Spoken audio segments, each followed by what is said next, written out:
নমস্কার, আমি বিশ্বরূপ। আজ নিউক্লিয়ার বাংলায় একটা গুরুত্বপূর্ণ সাবজেক্ট আমি আলোচনা করতে চাই খুব সহজভাবে। আপনারা নিশ্চয়ই এই তথ্যটা শুনেছেন। আইআইএসসিতে একজন পিএইচডি স্টুডেন্টস যে 1 বছরের মধ্যে তার পিএইচডি থিসিস জমা দিতে চলেছিল, একটা তরতাজা যুবক আত্মহত্যা করেছে। এত বড় একটা নামী ইনস্টিটিউটে পিএইচডিতে চান্স পাওয়া, তারপর যে ন্যানো ইঞ্জিনিয়ারিং এর উপর কাজ করছিল, খুব একটা সহজ নয়। Bright student, no doubt. তাহলে আজকে আমরা একটা ভারতের ব্রাইট স্টুডেন্ট হারালাম। তাহলে আমরা কোন দিকে এগোচ্ছি? যদি আমরা এটাকে অ্যাড্রেস করার কথা ভাবি, তাহলে আপনারা নিশ্চয়ই খেয়াল করেছেন যে এই ধরনের ঘটনা এটা কিন্তু নতুন নয়। এর আগেও অনেক মাস্টার্স ডিগ্রি স্টুডেন্টসের কথা শুনেছি আত্মহত্যা করেছে, পিএইচডি স্টুডেন্টদের কথাও শুনেছি আগে আত্মহত্যা করেছে। আমি কি তার কারণ, সেই ব্যাকগ্রাউন্ডে কি ইনভেস্টিগেশন চলছে, সেদিক দিয়ে কোনো আলোকপাত করতে চাইছি না। আমি যেটা চাইছি, সোশ্যাল ইম্প্যাক্ট, তার ওপর দাঁড়িয়ে কিছু তথ্য শেয়ার করতে। আমরা আগে কলকাতাতেও অনেক দেখেছি যে এরম ধরনের ঘটনা ঘটেছে, মাধ্যমিকের ছেলে মেয়েরা আত্মহত্যা করেছে। তাহলে আমাদের কোথাও একটা সমস্যা হচ্ছে, একটা হিউজ মেন্টাল হেলথ ক্রাইসিস। এটা কিন্তু আস্তে আস্তে প্রকাশিত হচ্ছে। মেন্টাল হেলথ এই কনসেপ্টটা, তার যে চিকিৎসার প্রয়োজন, তার যে কেয়ারের প্রয়োজন, এই ইস্যুটাকে আমরা অ্যাড্রেস করতে চাই না। ইভেন বাবা মায়েরা এগুলোকে খুব একটা কি বলবো, সঙ্গ দেয় না। মানে বাবা মাও খুব একটা এটাকে নিয়ে কেয়ার করে না। সেই জন্য কিন্তু আমাদের হেলথ লিটারেসির খুব প্রয়োজন। যেটা রিপোর্ট, সেটা হচ্ছে যে এই আত্মহত্যা, এমন একটা ব্রাইট পিএইচডি স্টুডেন্টের আত্মহত্যা হয়তো ডিপ্রেশনের শিকার। এবার ডিপ্রেশন একটা ওয়ার্ড, কিন্তু ডিপ্রেশন শুধু একটা ওয়ার্ড না, এর পেছনে রয়েছে বিশাল একটা সায়েন্স। যে সায়েন্স আমি একটুখানি বলি, যদিও আমরা কিছুদিন আগে দেখবেন বাংলায় মানসিক স্বাস্থ্যের ওপর একটা কারণ, ডিপ্রেশন, সুসাইড, এই ধরনের জিনিসের উপর একটা কারণ অনুসন্ধানের একটা ব্লগ আমরা এই নিউক্লিয়ার হেলথ বাংলা পেজে পোস্ট করেছি। আপনারা পড়ে থাকতে পারেন, নাও পড়ে থাকতে পারেন। আমরা সত্যি কথা বলছি যে খুব কম মানুষই ভালো জিনিস পড়ে। আমরা অনেক বাজে বাজে খবর পড়ি, বাজে বাজে খবরটার পেছনে সময় নষ্ট করি, কিন্তু বিজ্ঞান সচেতনতামূলক তথ্য আমরা খুব একটা এন্টারটেন করি না, পড়ি না।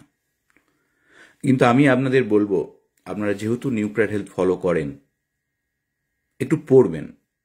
দিনে 5 মিনিট 7 মিনিট সময় দিয়ে নিউক্লিয়ার হেলথ পেজে আসবেন, দেখবেন অনেক সায়েন্টিফিক তথ্য, ইনফরমেশন, যেগুলো আপনাদেরকে এনরিচ করবে। তো যেটা আমরা বলতে চাই যে আজকে এই যে ডিপ্রেশনের শিকার অনেক ছাত্রছাত্রী, আমি জেনারেলভাবেই বলি, তাহলে এর পিছনে কারণ অনুসন্ধানের প্রয়োজন আছে। এটা বায়োকেমিক্যাল কারণ আছে, যেটা আমাদের ব্রেনে ঘটে। আমাদের ব্রেনের প্রকোষ্ঠ আছে, অনেক রিজন আছে, যে রিজনগুলো আমাদের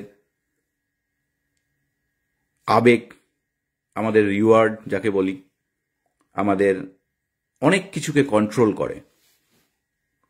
হাসি কান্না, ইমোশন কন্ট্রোল করে।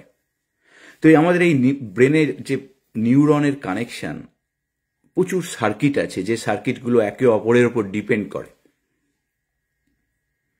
কেমিক্যালের নিঃসরণ ঘটে, সেই কেমিক্যালগুলো যেগুলোকে নিউরোট্রান্সমিটার বলা হয় সেগুলো একে অপরের সাথে কানেক্ট হয়, সিগন্যাল ট্রান্সমিশন ঘটায় এবং আমাদের বিহেভিয়ারের মধ্যে সেটা প্রকাশ পায়। আজকের যে চিকিৎসা শাস্ত্র অনেক বেশি উন্নত হয়েছে। আমরা আজকে এই যে ব্রেনের যে কেমিক্যালগুলোর কথা বললাম তার যে ডিসব্যালেন্স ঘটে, সেই ডিসব্যালেন্সটাকেও কন্ট্রোল করতে পারি। সেটাকে আবার কেউ বেড়ে গেলে কমে গেলে সেটাকে মডুলেট করে ঠিক রাস্তায় নিয়ে আসতে পারি। এবং তার জন্যে ডাক্তাররা অনেক অস্ত্র পেয়ে গেছেন, অনেক ডিপ্রেশনের মেডিসিন আজকে আছে যেগুলো এই কেমিক্যালের ডিসব্যালেন্সগুলোকে সোজা করে দেয়, ঠিক নিয়ে আসে, নর্মাল লেভেলে নিয়ে চলে আসে। আমরা তাই অবহেলা যদি না করি, আমরা যদি প্রপার সময়ে বুঝতে পারি দেয়ার ইজ সামথিং হ্যাপেনিং, অনেক এক্সপ্রেশন ঘটে, ফিনোটাইপ থাকে যেগুলো থেকে আমরা অনেক বুঝতে পারি। কেউ হঠাৎ করে চুপচাপ হয়ে গেল, কেউ হঠাৎ করে প্রচণ্ড রেগে যাচ্ছে, দিনের পর দিন ক্ষুধামন্দ হচ্ছে, ঘুমোচ্ছে না, বহু ধরনের সিমটম যেগুলো কিন্তু অনেক সময় বিভিন্ন ট্রেস থেকে আসে। কখনো দেখবেন যে তার ডিপ্রেশনটা আপনি বুঝতে পারছেন, বিভিন্ন পারিপার্শ্বিক কারণে সেটা হতে পারে, কিন্তু যাই হোক না কেন সেগুলো আমাদের শরীরে কিন্তু একটা কেমিক্যালের ডিসব্যালেন্স তৈরি করে। অনেক সময় জিনগতভাবেও এটা অনেকটা আসে, প্রকট হয়, তারা প্রোন হয় অনেকটা বেশি, ডিপ্রেশনের শিকার বেশি হয়। আবার অনেকে সুস্থ মানুষও কিন্তু অনেক সময় ডিপ্রেশনের শিকার হই। আমরা কম বেশি ডিপ্রেশনের শিকার হই, আমরা ওভারকাম করে ফেলি। অনেক সময় ওভারকাম করাটা খুব টাফ হয়ে যায় নিজে থেকে। সেই সময় কিন্তু প্রপার কেয়ার, প্রপার মেডিকেশনের প্রয়োজন হয় এবং সেই সময় কিন্তু ডাক্তারের পরামর্শ নেওয়ার কথা আমি আপনাদের বলতে পারি। অবশ্যই ডাক্তারের পরামর্শ নেবেন। সমাজ কি চায়, সমাজ কিভাবে এই পরামর্শ নেওয়াটাকে দেখে সেটাকে কেয়ার করবেন না, কারণ এটা নাথিং। আমাদের শরীর চলা, আমরা প্রতিদিন যে পারফর্ম করছি একটা ইঞ্জিন, তার প্রচুর সিগন্যাল আছে, প্রচুর মেকানিজম আছে। কখনো কম বেশি বিভিন্ন কারণে, ট্রেস গঠিত কারণে হোক বা অন্যান্য কোনো কারণে বা শারীরিক সমস্যার কারণে হোক, সেগুলো আমাদের কেমিক্যালের নিঃসরণ আপ ডাউন ঘটে। তখনই কিন্তু এই ডিপ্রেশন এই জিনিসটা প্রকট হয়ে ওঠে এবং আমাদের যে বললাম যে আমরা কি চাই, কগনিটিভ মানে আমাদের যে হিপ্পোক্যাম্পাস রিজন আছে, কগনিটিভ চাওয়া পাওয়া, তার মডুলেশন, এগুলোও কিন্তু ডিপেন্ড করে। ফ্রন্টাল কর্টেক্সের যে অ্যামাইগালা রিজন রয়েছে, সেখান থেকেও রিয়ার্ড মনিটরিং, রিয়ার্ডটাকে মেজার করা হয়। সো এইখানে কিন্তু এই টোটাল যে সার্কিটগুলো রয়েছে না, এই সার্কিটগুলো কিন্তু আজকে যেটা বললাম যে আধুনিক চিকিৎসার মাধ্যমে কিন্তু আবার ব্যালেন্স করে ফেলা সম্ভব। কিন্তু আমরা সমাজের ভয়ে অনেক সময় এগুলোকে চেপে থাকি, লুকিয়ে রাখি, ডাক্তারের পরামর্শ নিতে কুণ্ঠাবোধ করি। তাই আমি আপনাদের বলতে চাই যে বিজ্ঞানটাকে জানুন। এটা কিছুই নয়, আমাদের যে সার্কিট, আমাদের যে ব্রেনের বিভিন্ন ক্রিয়াকলাপ, তার উপর সাময়িক একটা এফেক্ট পড়ে। কোনো একটা নিউরোট্রান্সমিটারের বেশি নিঃসরণ হচ্ছে, কোনো একটা নিউরোট্রান্সমিটার কম নিঃসরণ হচ্ছে। এই ধরনের ঘটনা কিন্তু বেশিরভাগ ক্ষেত্রে ঘটে। ডিপ্রেশন তখনই হয় জেনারেলি যখন এই ধরনের কেমিক্যালের নিঃসরণটা কমে যায়। তাই অনেক অ্যাগনিস্ট আছে, অ্যান্টি ডিপ্রেসেন্ট ওষুধ আছে যেগুলো এই ব্যালেন্স করে দেয়। সেই ডাক্তার কিন্তু, যারা স্পেশালিস্ট ডাক্তার, তারা এই জিনিসগুলোকে ধরেন এবং সেই অনুযায়ী ট্রিটমেন্ট করেন এবং এটা নর্মাল স্টেটে ফিরিয়ে নিয়ে আসা সম্ভব। অবশ্যই সেই জন্যে এই যে আমি ছাত্রছাত্রীদের কথা এই কারণে আজকে উল্লেখ করছি, বাবা মায়েদের কথা এই কারণে উল্লেখ করছি যে বাবা মায়েরাই কিন্তু ছাত্রছাত্রীদের একমাত্র চরম বন্ধু। ছোটবেলা থেকে আপনারা খুব ভালোভাবে চেনেন। তাই আপনাদের রোলটা কলেজে গেলেই কিন্তু শেষ হয়ে যাচ্ছে না। দেখুন, একজন পিএইচডি করছে, 34 years age, nano technology engineering দিয়ে পড়াশোনা করছে, পিএইচডি থিসিস সাবমিশনের আগে একটা পিএইচডি করতে 4, 5, 6 বছর পর্যন্ত টাইম লাগে, প্রচুর ডেডিকেশন লাগে, এবং আইআইএসসির মতো জায়গায় সেই পিএইচডিতে চান্স পাওয়াটাও রীতিমতো চ্যালেঞ্জিং এবং কম্পিটিটিভ। তাহলে এই ধরনের ব্রাইট ছেলেরা যখন সুইসাইড করে, যখন সেটা কিন্তু বড় আমাদের দুঃখের এবং আতঙ্কের, এবং আমাদের অনেক কোশ্চেন কিন্তু রেখে যায়। সেই জায়গায় দাঁড়িয়ে আমাদের কিন্তু আজকে বুঝতে হবে যে কিভাবে আমাদের দৈনন্দিন জীবনে আমরা নিজেদের ছেলে মেয়েদের প্রতি নজর রাখব, তাদের বন্ধু হয়ে উঠব, তাদের সমস্যার কথা শুনব এবং সঠিক ডিসিশন নেব যে আমার এখন এই ছেলেটার কোনো কাউন্সিলিংয়ের দরকার কিনা। এই ডিসিশনটা কিন্তু আপনাদেরই নিতে হয়, বেসিক্যালি আপনাদেরই নিতে হবে, এবং সেই জন্যই কিন্তু আপনার হেলথ লিটারেসিটা খুব ইম্পর্টেন্ট। এটা কোনো লজ্জার না। আমাদের সমাজে সবাই বলে মাথা খারাপ বলে দেয়, ইস নো।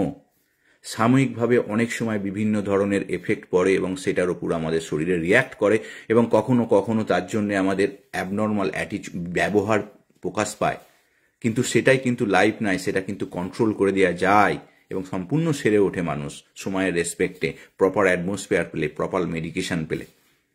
তাই সেই জায়গাটা তৈরি করাটাও কিন্তু আপনারই কাজ, আপনাদের কাজ, গার্জেনদের কাজ।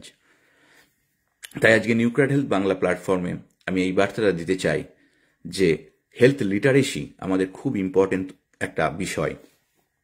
আজকের দিনে যদি আপনারা মেন্টাল হেলথ সূচক ভাবেন, সারা পৃথিবীতে বহু মেন্টাল হেলথ সাফার করছে, শুধু ডিপ্রেশন নিয়ে নয়, আরও অনেক ধরনের অ্যাংজাইটি থাকে, অনেক ধরনের আদার কাইন্ড অফ ইন্ডিকেশন থাকে, ডিজিজ ইন্ডিকেশন থাকে, যেগুলো কিন্তু সবটাই মেন্টাল হেলথের সাথে কানেক্টেড। তাই আজকে মেন্টাল হেলথকে কিন্তু নজর দেওয়ার সময় এসেছে। আমার তো মনে হয় যে মেন্টাল হেলথ একটা বিশাল ক্রাইসিস নিয়ে আসছে আমাদের কাছে। আমাদের সোসাইটিকেও চেঞ্জ হতে হবে, আমাদের সোসাইটির একে অপরকে পাশে থাকতে হবে। মাথা খারাপ বলে কাউকে ব্যঙ্গ করলে হবে না, এটা মাথা খারাপের কিছু নয়। এটা ইসেস সামটাইমস একটা আমাদের এই যে সার্কিট, এই সার্কিটের কোনো একটা রিয়াকশানের গণ্ডগোল হচ্ছে, সেটা কিন্তু সম্ভব। সেটাকে আবার মেডিকেশন করে সেটাকে কিন্তু ফিরিয়ে নিয়ে আসা, নর্মালি ফিরিয়ে নিয়ে আসা খুব সম্ভব।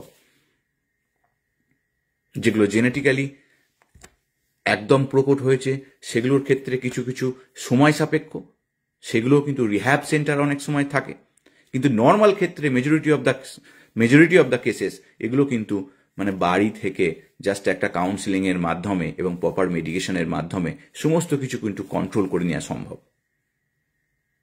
আজকের আলোচনা এই অবধিই থাক।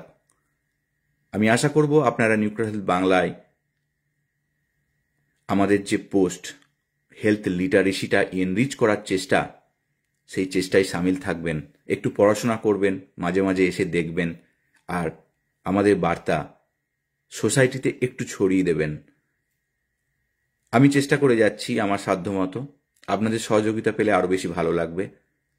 কালেকটিভলি আমরা নতুন বৃহত্তর সুস্থ সমাজ গড়ে তুলব, স্বাস্থ্য সচেতন একটা সমাজ গড়ে তুলব, এটাই আমার এজেন্ডা। তাই সঙ্গে থাকুন নিউক্রাট হেলথ বাংলার। আপনার কমেন্ট, যদি কোনো কমেন্ট থাকে কমেন্ট করবেন।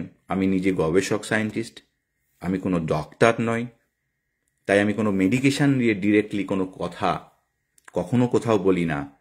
যেটা আমি বললাম, অ্যান্টি ডিপ্রেসেন্ট বহু ধরনের ড্রাগ আছে যেগুলো ডাক্তাররা প্রেসক্রাইব করে থাকেন। তাই ডাক্তারের এই ধরনের